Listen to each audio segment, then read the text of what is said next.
Thank you. So good morning, everyone, and welcome to the first panel discussion of today's event. And the panel discussion is very aptly focused around financial leadership. You can talk as much as Viksit Bharat, intelligent PSUs, driver, digital economy, but nothing is going to be driven till the time the purses get loosened. And the controllers of the organization's purse are here. So we have a very eminent panel, and no better than them to address this challenge of how do we take financial leadership in the age of intelligent PSUs, especially when we are focusing at secure, resilient, and future ready.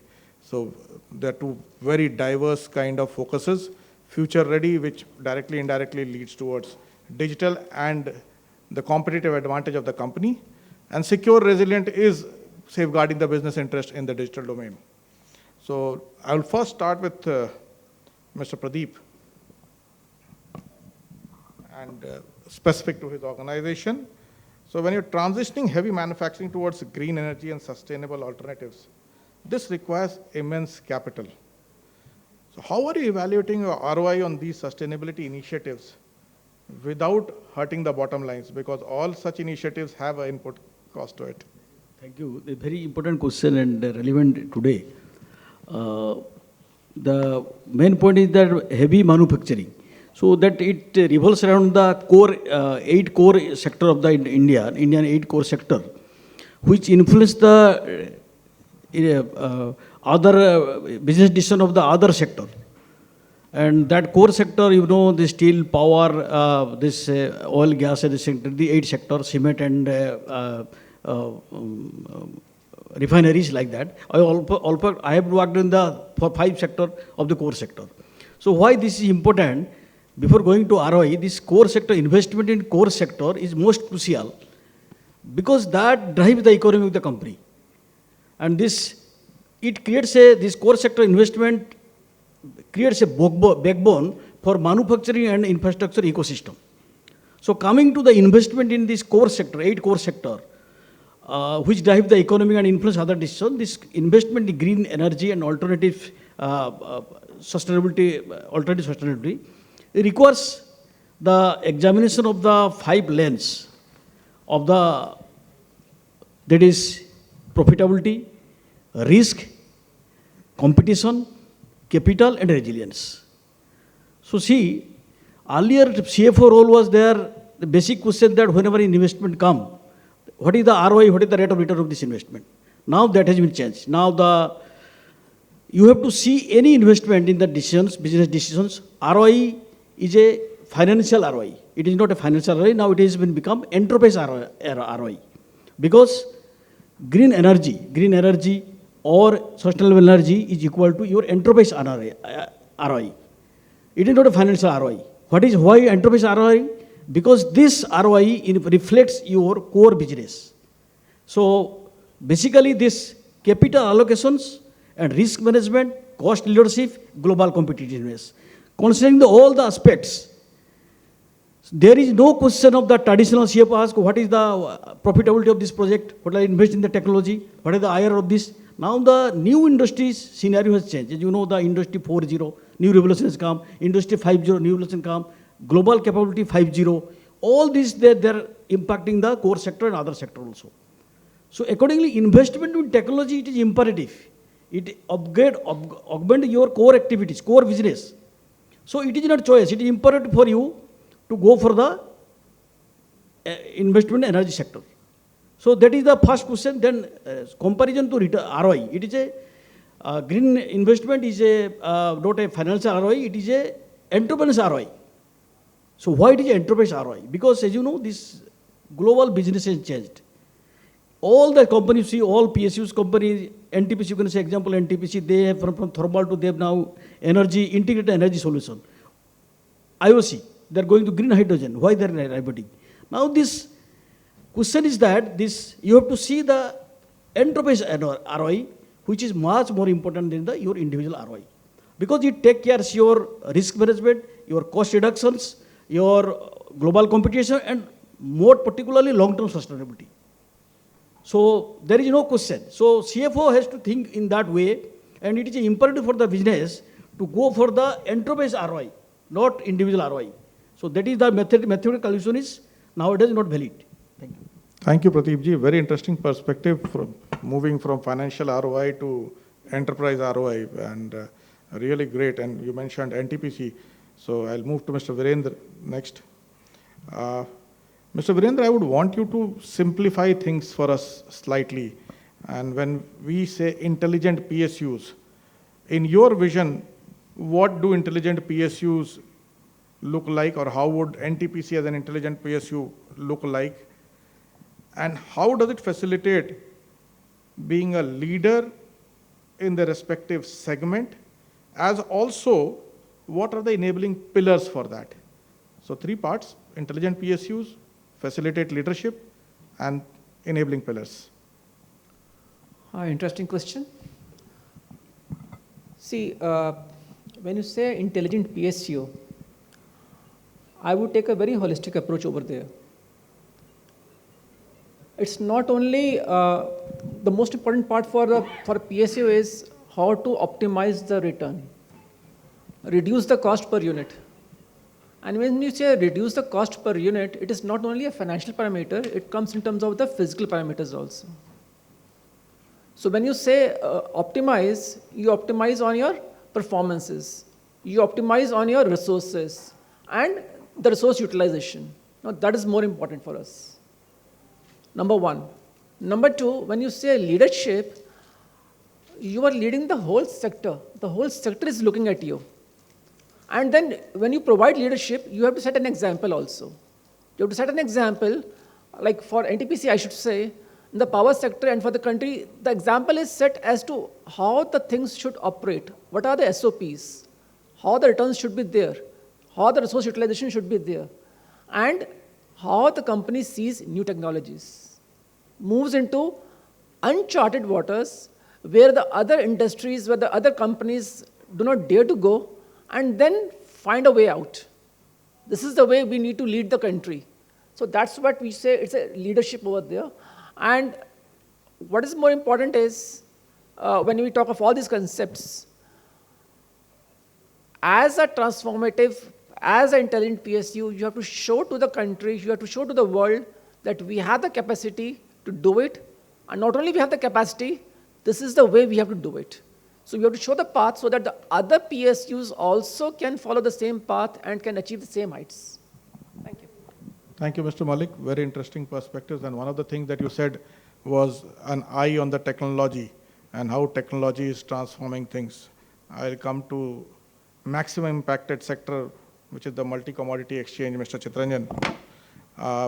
You are a very tech-heavy organization, especially given that even a microsecond delay can cause significant impact on the business continuity of your organization. Cyber incidents can have impact on, in fact, multiple organizations which are listed on you. So based on technology, and which is the core delivery engine in your case, how do you believe that which technology, the whole lot of technologies on the horizon, which technologies are most suited? How do you select a technology partner? And lastly, a very big irritant, is the present model of leadership, financial leadership of technology suited to your core organization? Thank you very much, sir. Also, thank you to the organizers for letting us participate and share our thoughts, on variety of subjects. Sir, I mean, when you say that the technology is so core to us, I mean, let me just give you a brief, view of how technology is critical to us. So, practically we are a stock exchange, regulated by SEBI. So essentially, every business what we do is online. So there's nothing physical, number 1. Number 2, in terms of aggregation of all the buy and sell orders which may happen from wherever, so I will come to that later, all of that culminates into a central, I would say, matching engine. And the matching happens, and the nanosecond and all of that is extremely important at that one time. So our success is not limited to what kind of technology we use and how efficiently we use ourselves. It is also about the ecosystem which is connected to us. So anything beyond us, so matching engine and all of that, and the supplementary things, the associated things of our clearing corporation, which also does margining and settlement and all of this, which is, so I would say it is still internal to us. But external wise, all the members, typically in the normal language, we will call them as brokers, all the fancy names what we know, they need to be equally equipped to interface with our technology, to take the maximum this thing and relay it down to the last mile client wherever it is located. So if any any example, the Motilal Oswals and the Angels and Zerodas of the world, wherever they are located primarily, but they aim and aspire to service the last mile client, whether they are at Cherrapunji, whether they are at Guwahati, whether they are at Kerala. So point I am trying to make is that we have our efficiency lies in depending on IT in so much integral into our thing that from us till the last mile standing, everybody has to be seamlessly happening. And when we say it's nanosecond, it is that last mile person also participating here in the same saving efficiency. Coming to the technology front, sir, I mean, obviously we are a tech. We will not call us as a tech company, but essentially everything is all tech. The most crucial part of our decision making on this front is adopting something which is relevant to all.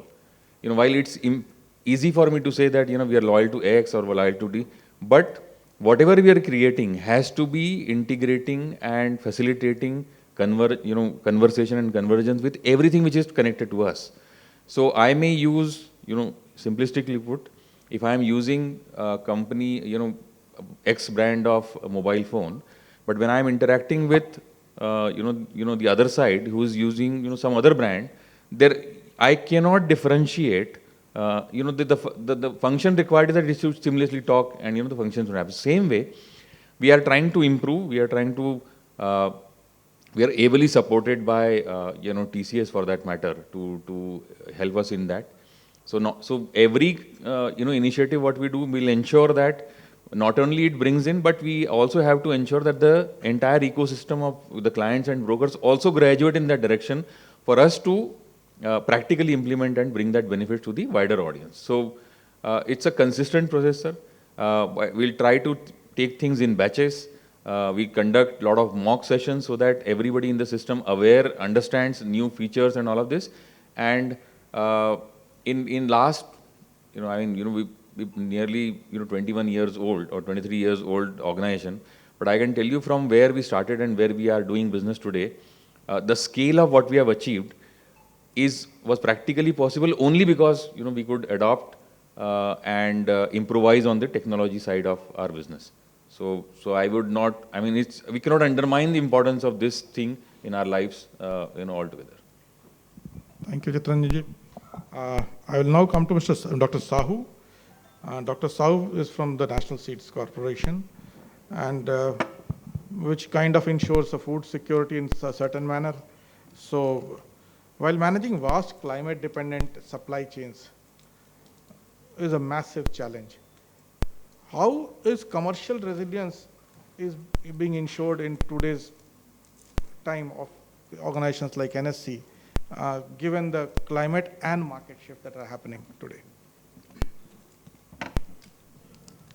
Thank you. In agriculture sector, climate plays a very important role. Main thing, when the country got vivisected, lot of fertile and good land went to both the sides, this side and that side, and we are kept with a very low fertile, but deserted land, everything. And at that time, population was more, less population with better land went out, more population with less land were left out. So at that time, challenge was there how to be self-sufficient in agriculture. Before that, we have had Bengal famine and cyclone, everything has caused it. But now, things has developed. National Seed Corporation came to provide good quality seeds to the farmers. Monetary affairs is secondary. That's a byproduct. The activity you do the profit, ROI, ROC, everything. These are the byproducts. Main thing is public sector was established to see that how public, general, Aam Admi can get the benefit. Life will be comfort, food will be comfort. I always say every culture is bound to fail tomorrow if agriculture fails today.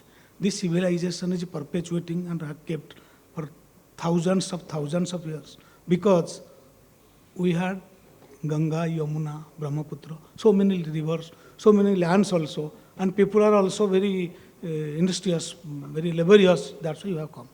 And so far as I have told, climate plays a very important role. We have seen earlier how because of vagaries of climate, how people have suffered, died because of everything. But now, technology in seed sector or agriculture has developed. This year we know there is going to be El Nino. There will be less rain, and rain is moisture is a very important part. So we have made it in advance. Honorable Agriculture Minister has told, be ready with seed reserve because seed may fail, germination may fail. So in that aspect, we have kept around 1.5 lakh quintal seeds to take care of these sukhas or whatever is that happening. Second thing, climate resilient varieties has also been developed by the IRR scientists, agriculture scientists. 2 years back, when the wheat came to the duffing stage means when the milk goes to the grain and milk becomes hardened to make the wheat grain. At that time, temperature was high. In high temperature, duffing got spoiled. Pura agriculture, you can say the pura crop got spoiled. At that time, we knew that there is going to be certain climate, so we have developed, IRA scientists have developed 100 climate resilient varieties. Those varieties which can fight the climate adverse conditions and come out with a result.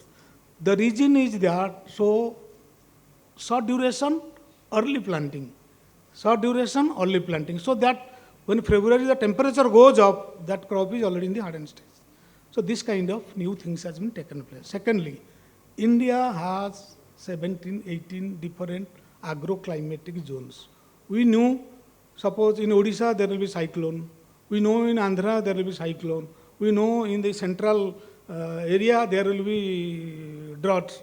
There will be less rain. So we don't put all the eggs in a single basket. We have sufficient eggs, you can say eggs means seed. We put in a different agroclimatic regions. These regions fails, that region fails. So we are never zero or hero. We are always maintaining. The region has been that now India has produced massive quantity of paddy, what is needed in 2047. विकसित भारत के लिए जितना धान चाहिए उससे ज़्यादा धान आज प्रोडक्शन हो रहा है. तो इसीलिए now our aim is climate resilient on whatever. We have put biofortified seeds. Scientists have put zinc, other micronutrients in mustard, in paddy, so that people don't suffer only because of carbohydrate or fat.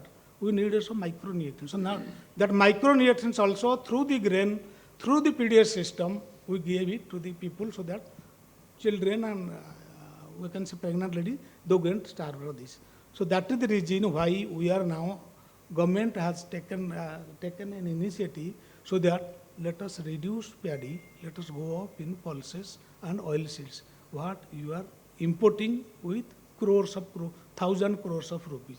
So these things are coming. This is all because of advanced plannings, research, and intense public good mentality that was given that biofortified climate resistant. We are fighting that. Thank you. Thank you, Dr. Sahoo. A very interesting line. If agriculture fails tomorrow, culture fails tomorrow. So that's a very... Today, agriculture fails today, culture fails tomorrow. Very interesting line. And now I'll come to Mr. Goel. Mr. Goel, India is banking heavily on its Viksit Bharat roadmap based on significant infrastructure development in all kinds of sectors which are there. Now, if you look at all these sectors, all of them need actually, there is a borrowing requirement. And IRFC has a significant appetite to lend money to all these people and contribute immensely towards the growth of the country. Now, when you make these lending decisions, you, I assume you rely not only just on institutional mechanisms that you already have, but also leveraging the power of emerging technologies, analytics, etc., to make a decision. So could you give some insights on how you are adopting, leveraging emerging technologies in making such decisions? First of all, thank you for the organizers for giving us this opportunity to express our views. We, as IRFC, have been established in 1986, and since then we have been supporting the Indian Railway for creating the huge infrastructure which you see in India. We have a privilege to say that we have a third largest network in India as far as railway is concerned. And whatever railway asset you see in your country, 80% is actually owned by us. So we have been supporting the Indian Railway since 1986 to creating this massive infrastructure. And having said that, there would be a good amount of requirement in coming years to create an infra in the country. And as per our mandate, we can fund any infra project, whether it's a port, whether it's a power plant, so provided that that activity has a backward or forward linkage with the railway. While raising the massive resources for this funding of this infra projects, and whenever we take a decision towards lending, so we go along with the use of the technology. And technology is facilitating in a big way to the nowadays of NBFC. Because whenever it starts from the loan application itself, whenever some organization approach us, so we use the leverage of the technology. We ask them that through a IT firm, they should provide all those information. We use all the technological tools to do the keep a tab on the entity appraisal to the project appraisal, and we'll also use these technological tools to ensure that there should be an adequate risk management in place and to support whatever resources we raise. Let me give you an example. Earlier, there was a lot of exercise need to be done for the board raising. Once the exchanges have created this EBP platform with the help of the SEBI and the technology companies, now you can raise these resources in a very efficient manner within a gap of 3-4 days.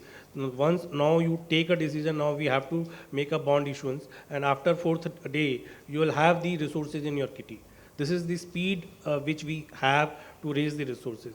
Apart from that, there are numerous ways to raise the resources. We are raising across the globe, across all the product to minimize our cost, and technology is helping to navigate those challenges.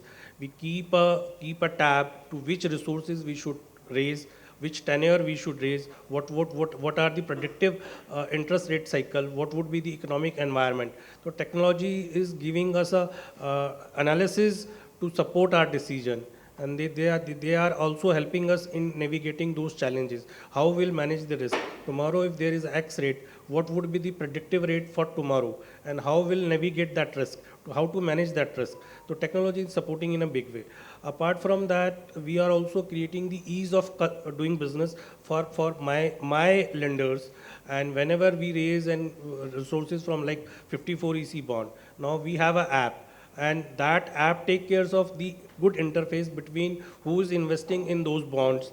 They can get on a tip of that app all the information which they need. They can see the status of their application, their allotment status, their interest payment status, that kind of a ease of business they have with us. So that way, technology is putting a good support to the managing our day-to-day affair.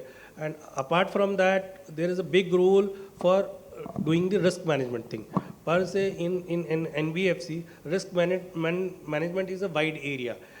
Raising the resources, lending the resources is one of the aspects. But managing that asset over the tenure of that loan is a big challenge with us.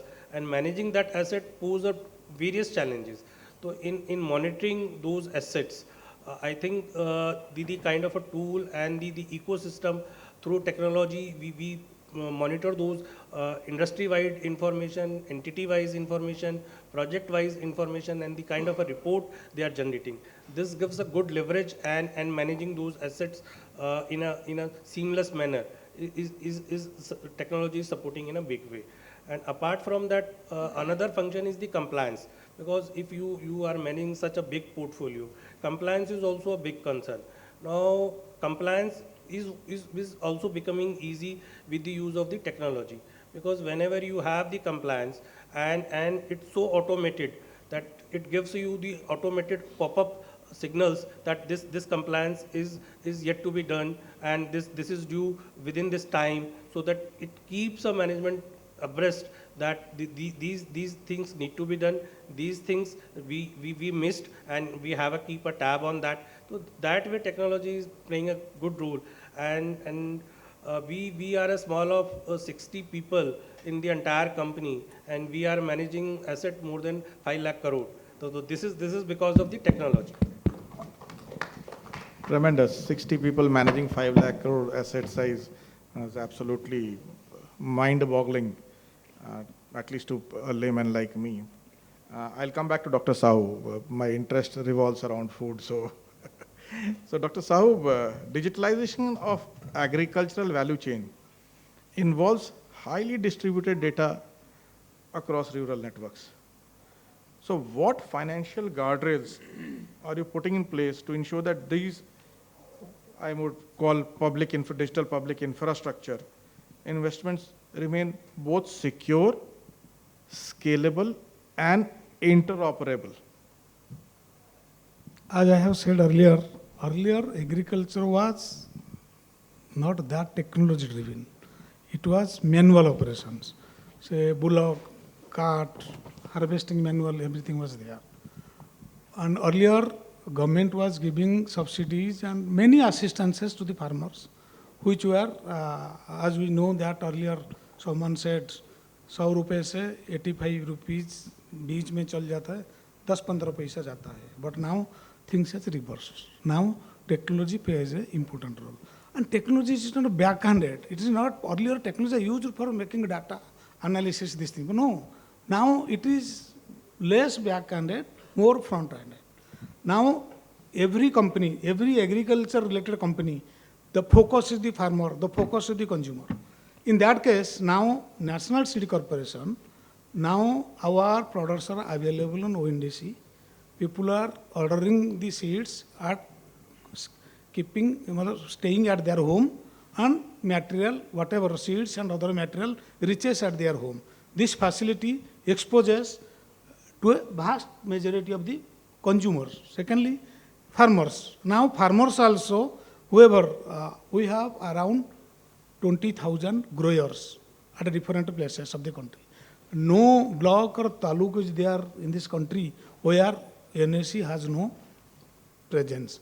Isliye we always claim, and actually it is not true, NSC is a sarvasparshi, sarvavyapi company, omnipresent and touched by all. No district farmer, no state government, no district, no BDO must not be associated with the NSC, National Seed Corporation. Second thing, we have dealers also, around 6,500 dealers. They constitute APOs, they constitute traders, and everything is done online. So, claiming that we are always back-ended, no, we are forward-ended.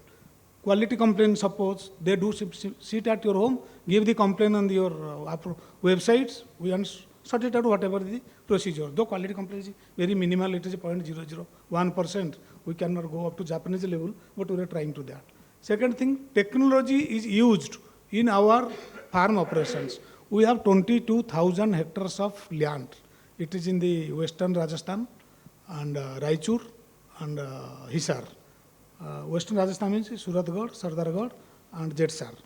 That was the, once upon a time, it was the desert, third desert. So, last 60 years, we have made it with green field. Water management, excellent water management. We say Israeli technology. We say European technology. I say, if you get time, go to our Sardargarh, Suratgarh, Jetsar farm in western Rajasthan. You will see how gold is produced. Gold. Don't take it otherwise. It is gold. Gold is produced from the Thar desert. The way it has been managed. Water management. Our engineering division has got latest model of water management from the world, and they have employed in our farms. Seeing this, UP government told, NSC also, you also give that technology, we will do it in our states. You consult, your consultancy is required, we are also doing it. So, we invest massively in the technology. Earlier, jo technology, whatever computer used only typing. We have seen how that Bajaj typewriter, type it, do it, then type it, do it. From that we came to WordStar. I don't know how many people have written in WordStar, DBase, Lotus. These are the programs. When we joined in a PSU, I thought, hey, this is technology. This is only technology. I think nothing can be better. So now that is nothing, outdated, thrown out in the garbage. So we are doing it. And for the security is concerned, we are not attacked by cyber security because our nature of work. People, our doors are open, come, but don't ask our customer base. Though they know whatever, we keep it protected with our in-house technology. Though we have not seen outside how to do it, but we protect our data through our inner people, inner technology and inner way. Time will come, we must go to the other sources also. And technology, if somebody asks us, genuine customer, genuine farmer, genuine state government asks us to learn something from us, we are open, with open arms. In our farms, we allow people come, we are giving a lease of a land, say 50 acre, 100 acre, we give them. Do it, learn from us, do, and get it done at your own end. Once we give. Everybody we give the facility. People come also, do it. So, investment may be little, but our protection is thick wall. It may be vulnerable, penetrable in future, that will definitely look into. And so for ministry is concerned, all the land is now digitalized. In ministry, somebody sit and see that whatever seed we have given, where it is. They see it in that land, at what stage, germination stage, this stage, that stage. That is also being observed. So far, technology is gone. Government of India now produce Sathi. Sathi means, अब जो seed जो scientists production करते हैं, he is doing by this much seed from research house. Then test seed to breeder seed to foundation seed to certified seed. Certified seeds we give to the farmers. You take it. And seeds importance is 30 to 40% more progress by production is there. You see, when country was divided, independent got, कितना लोग थे? 25-30 करोड़ लोग थे. Now, 150 crore. Land is the same. And at that time, people are starving, now it is not starving. How it has happened? Because of whatever, research, technology, digitalization, AI, everything put together. Now, we can claim proudly in this world, no Indian is starving. Government has taken such standards. Nobody has the right to go bed starving with an empty belly. That has was done. So for NSC is concerned, we are also giving our. जैसे एक छोटा सा हमारा एक बूंद पानी समुद्र में जितना काम होता है, हम एक बकेट पानी. But we will continue do it, and we will definitely develop the security, cyber security, more digitalization, more IT, and we will see that we don't lack in our effort. Thank you. Tremendous, Dr. Sahoo. From the era of WordStar and DBase that you talked of, I saw Sardar Shahar and Suratgarh at that time, and I did see that it was the Thar Desert. And before I hung my uniform, I was again in that area. So I've seen that Thar Desert transitioning into the green gold that you produce. So tremendous work. And I will move on to Mr. Malik once again. Mr. Malik, and TPC is undergoing massive transition, especially the kind of focus that is there on renewable energies nowadays. And financial leadership is very essential to manage such kind of transitions, especially given the market conditions and the again, as I said, competitiveness that exists. So what are the initiatives that are being taken by NTPC to ensure that they're future ready and competitive in the power sector? Yeah, thank you for the question. Just let me share some figures first, and then I'll come to the question. Today, NTPC as a standalone is about 65 gigawatt, and by another 10 years, 2037, we are planning another 20 gigawatt in standalone NTPC. But NTPC group as a whole, we are planning about 100 gigawatt in the next 10 years. Now that massive 100 gigawatt, around 85 gigawatt is coming from my RE arm, that is my NGL or NREL. Again, if I want to go to the figures, we have a total asset base on a standalone basis around 3 lakh crores. And over the next 10 years, we are planning an investment of capex of about 4 lakh crores on a standalone basis. That comes to about 35,000 crores on an average on an annual basis.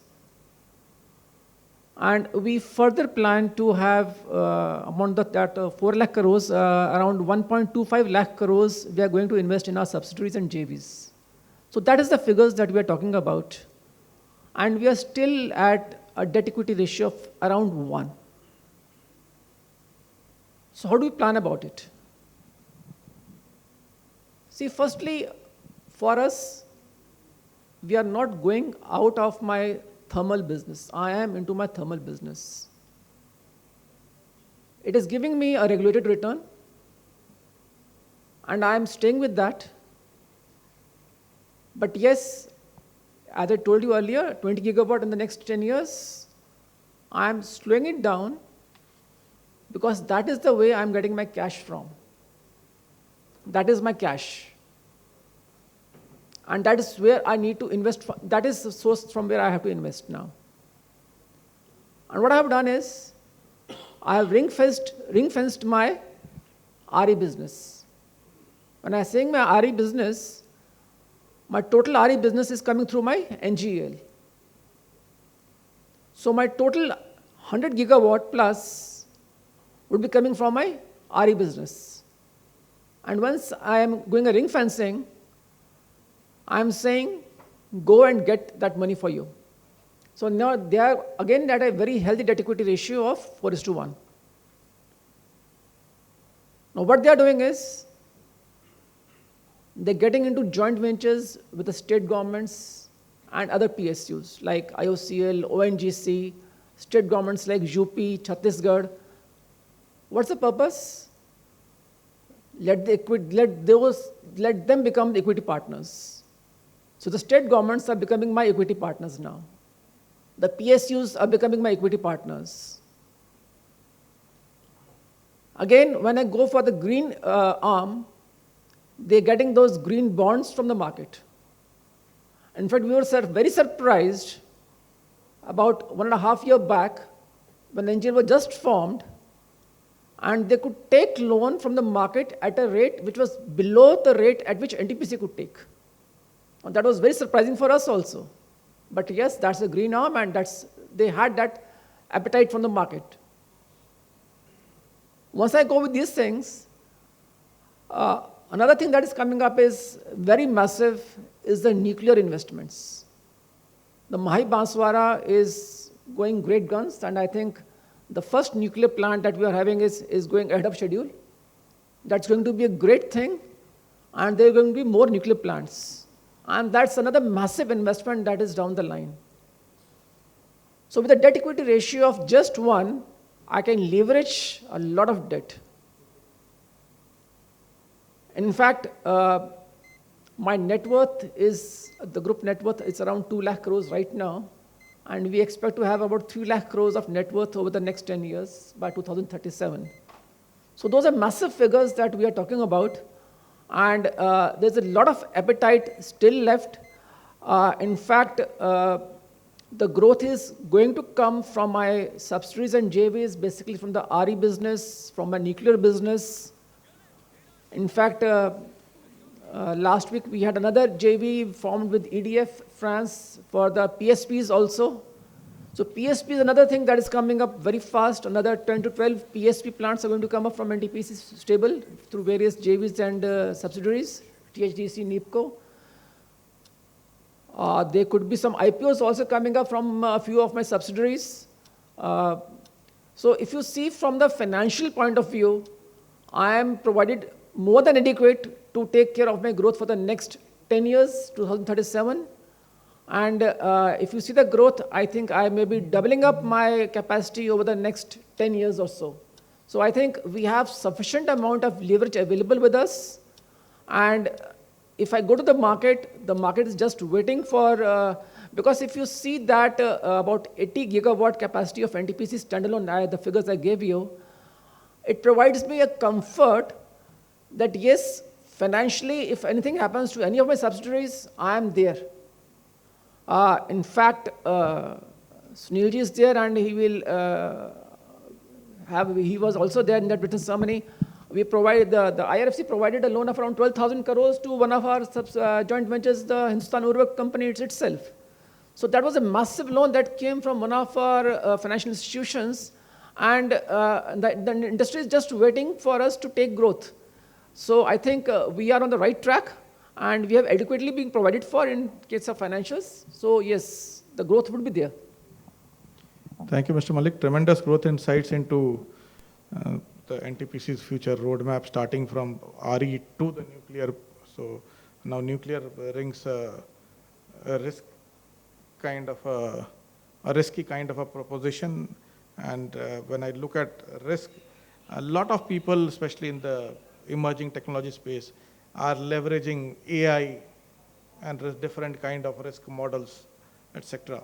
So I will get Mr. Goel in once again to share his insights on, are they utilizing AI-based financial risk model evaluation, one, or do they intend to jump onto the bandwagon, two, and third, it comes with its set of the model and both AI as a tool comes with its own set of risks. How do you intend to leverage the power of AI while simultaneously mitigating its risks? Thank you. As risk management is a key for any NBFC, and using these AI models to mitigate the risk is the key to run an NBFC. There are several challenges. You need to have adequate capital. You need to maintain your credit quality. You need to have a focus on the challenges being posed by the external environment. To managing those risks, you should have in place the predictive model. For those managing those risks, we have a sector-specific risk analysis modules with us. We are implementing the digital model to assess what would be my future capital requirement would be, and so that I can adequately plan for it. Having said that, we are also managing a 5 lakh crore of an asset. You need to have a predictable model. For that, you should keep a good provisioning in your balance sheet. You should support your balance sheet so that whenever there is any adverse condition emerges, you should be in a position to take care of that, and you can navigate the challenge very smoothly. So for that, we have some ECL model in place, and going forward, we are planning to have good tools to monitor whatever assets we have. So that sort of automatic tools we are implementing in our organization to navigate the challenges of the monitoring, so that we may get an early warning signal whenever there is any stress on any of the asset. So that way we are using the technology in a big way to mitigate the risk and to ensure that we remain as a compliant organization. Thank you, Mr. Goel. Continuing with the risks, one of the tools for mitigating risk is regulations. And I'll come to Mr. Chitranjan now. So regulations and algorithmic trading, these are two things which I would want you to dwell on, especially in light of data privacy, which is there. So coming up, so how does MCX balance the need between data privacy, regulations, algorithmic trading, and innovations to ensure that the risks are well bounded? Sir, you're fantastic. I mean, for the relevant audience, I mean, let me briefly give you as to what value proposition we bring to the table, and then how all of this is, sequential and consequential to what we do. So for the contracts and the commodities, what has been listed on the exchange, obviously the price discovery is one angle, but all those who are consumers of any kind of commodity essentially need to have a risk management in place. So that's the basic value proposition what we have for the. So, we cannot, or anyone cannot take a, comfort in saying that having got some tender or get an order, everything else will fall in place for that entire production to be profitable, and, the original, whatever margins have been estimated will fall in place. The price swings and the vagaries of the market anyways are going to influence this. So to simplistically put, I mean, if I have got a tender and which I have to execute over the period of next 6 months, expecting that the raw material price will not change is impractical, and that's going to change. So our value proposition is that, our contract which have been listed, people will come, participate, they will hedge, they will benchmark, they will insure their prices. And in turn, what is most important thing which will happen is that they will ensure that the margins remain as they have been budgeted originally. So that's the basic premise. Now, in assessing all of this, I mean, the way in which it is being conducted or the way the transactions are happening, all of that is inbuilt into our mechanism, our IT systems, that the data privacy remains integral. On screen, simplistically, you only get to see how much quantity is being to be bought or sold by how many entities, how many clients or members. Otherwise, every other thing is absolutely not accessible. So unless the entire transaction goes to the level where the commodity has to change hands and people have to reveal their entity or their for the GST transaction purposes, until that time there is nothing the market would ever know. And there are a host of, I would say, precautions and things we are doing to ensure that this data privacy remains integral to what we do, number one. Number two, you mentioned about the algorithmic trading, sir. The people specializing into this are coming from an altogether different world. For them, the finance and the data-driven decision making, which will go in and come to the participation for the exchange, to hit the other side, which is from the physical market or the interested ecosystem. So both complement each other. I mean, nobody can survive without each other. The liquidity is core to what we do. More efficiency, more depth to the markets, more access of the insurance on the longer dated contracts. All of that is function of how all of this is collaborating for the on the exchange platform. In terms of how much they can leverage and extent to which they can participate, how much variety of experiment they can do on our exchanges is all regulated. It is predefined. Whatever strategies they bring to the table have to be pre-approved, have to be tested, approved by the exchange prior to those being allowed to be transacted on screen. So I think there is enough risk management we do ourselves to ensure that the transactions are foolproof and nothing goes wrong in our transaction. I would take pride in saying that if you see us in media, we are always there for all the right reasons. So I am sure that we're doing 120 other things to ensure that nothing wrong happens and giving confidence to the participant that having done deals here in terms of data privacy, in terms of efficiency, in terms of longevity of whatever they are trying to do is achieved 100%. Thank you, Mr. Chitranjan. Mr. Pradeep, I'll come back to you. And you mentioned Industry 4.0. Industry 4.0 means especially to the digital infrastructure side. So do you see any, do you have any suggestions, or do you see some kind of change in the leadership that is required to do justice to this technology absorption One from the perspective that is no longer just financial reporting as earlier ERPs used to do, which was a core function required for financial prudence maybe, but also to ensure that people do not play around with technology as business cases, that this is something everyone comes with a new kind of proof of concept, wants to implement something in his zone. So there's both financial prudence, technological prudence, and all aligned in one particular direction. So do you have any suggestions with respect to change in the leadership that is required? Yeah. So very encouraging and very relevant question nowadays for the industry as a whole. So now this, coming to this point, finance and technology, and to whom reports and how this board governance system come to the traditional point. Traditionally, this IT in the asset heavy industries as considered as a capital expenditure, capex. It is considered a cost center, and it was reporting to the CFO, finance team, for ERP implementation and cost reduction like that. But now that traditional role has changed. The business and risk landscape has fundamentally changed. So that is the basic understanding why the evolution of role makes the different thing, that finance and technology and how leadership come into play, what type of governance is required. So as you know, the rule of business changed, many fundamental rules and exceptions that grew and developed in pre-digital area no longer hold.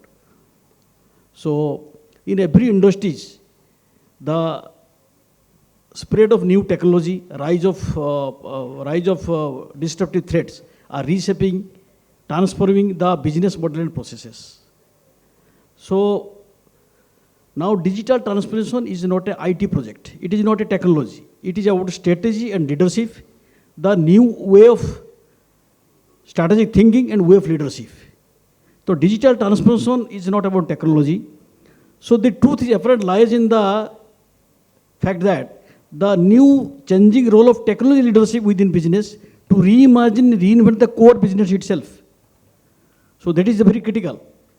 So now this every business decision will come through the digital transformation. You have to looking at the 5 lanes of the digital transformation, that is customer, competition, data, innovation, value. Every business decision has to be the 5 through lanes of the digital transformation. Now coming to the role, as you know that the finance role is now to enhance the entrepreneurs' sustainability, profitability. And this IT role comes to enhance the enterprise technology and security. So the role of the previous CFO and CTO, Chief Technical Officer, are different. Earlier finance was leading all these things, but now they are the integral part of the governance. So now this finance, they take care of the investment in the technology. They will enhance the enterprise return, enterprise profitability, not only individual project ROI. But technology will take care of that, protect and accelerate that investment. And board has to take the new governance approach, integrate the both aspect, and see that the question is that not the who will report to whom, IT and to finance. That is not the question. The question is the how the board governance is evolved to adopt the enterprise digital enterprise. That is the question. So now this requires new governance setup, which take care of both finance and IT as an integral part of their business development.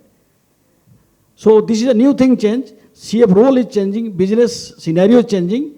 So this is the fundamental difference at present.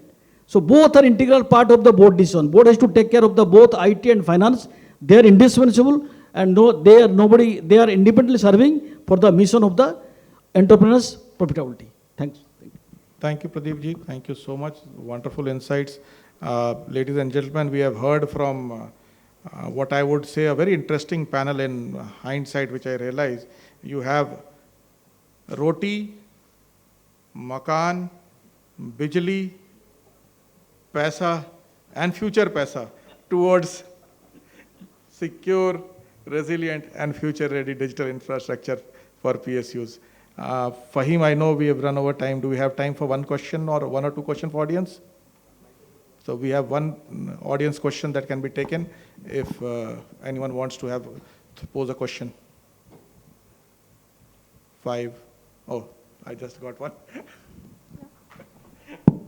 I wished my countdown would have saved your time. I'll request you to please share your name and organization before you put the question direct to whomsoever is the concerned person. So my name is Navneet Agarwal. I work with Deloitte. So my question can be answered by any of the finance gurus here. And in today's world, when things change every day, I mean, financial markets are going up, down, and with the world conditions. So does IT help you, and rather how IT helps you in managing the risks involved in the financial management of your companies?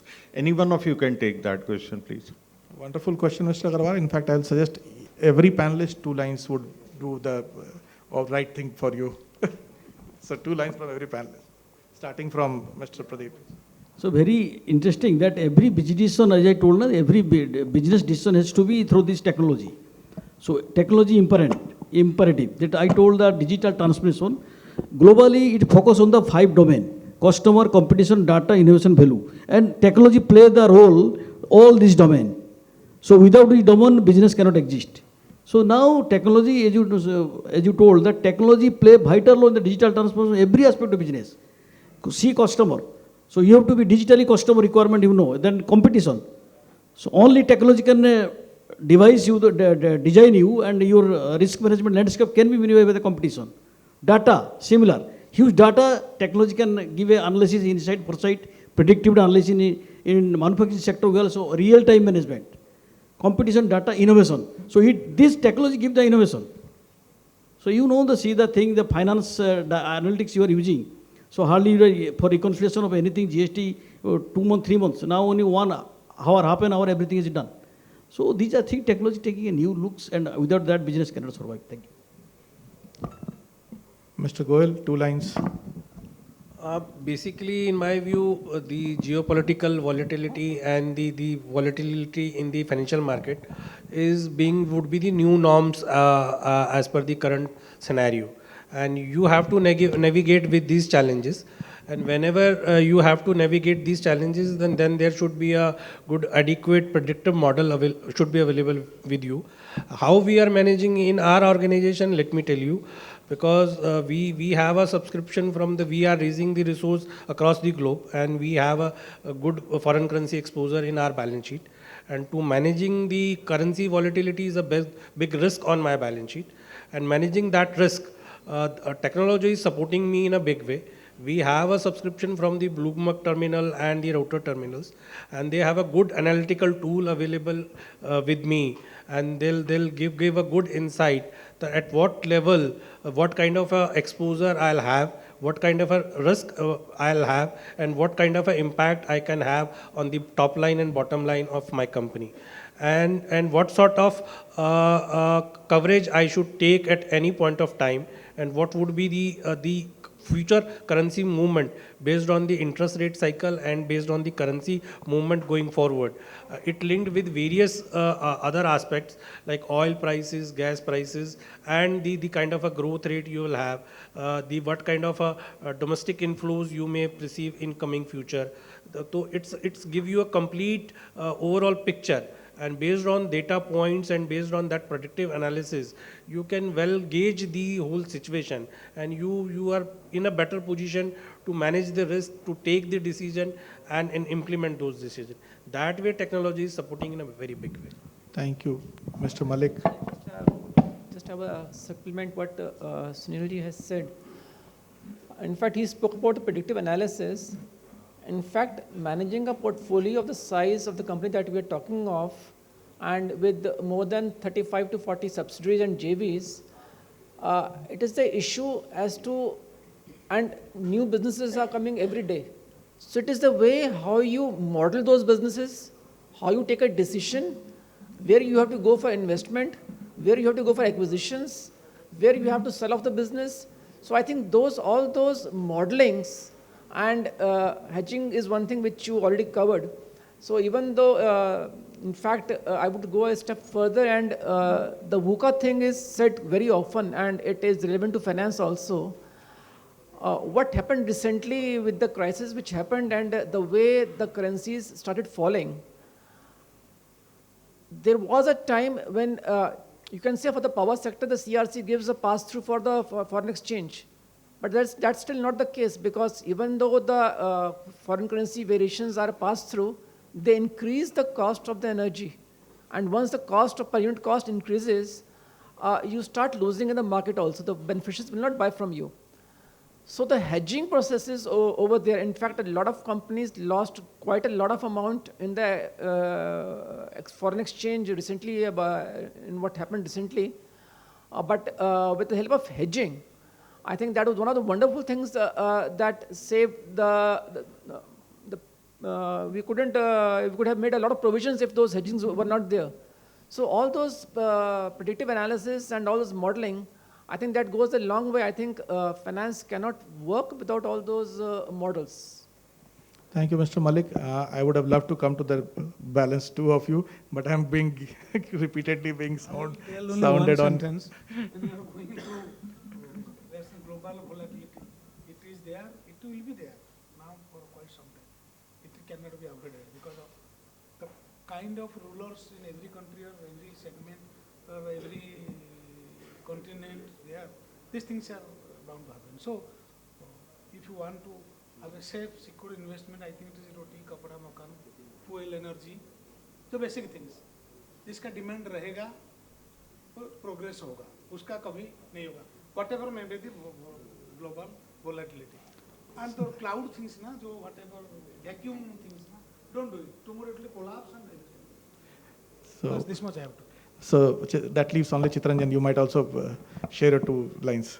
Absolutely, sir. We are right. I would say, pivotal to where this entire financial system, would converge and the price discovery would happen.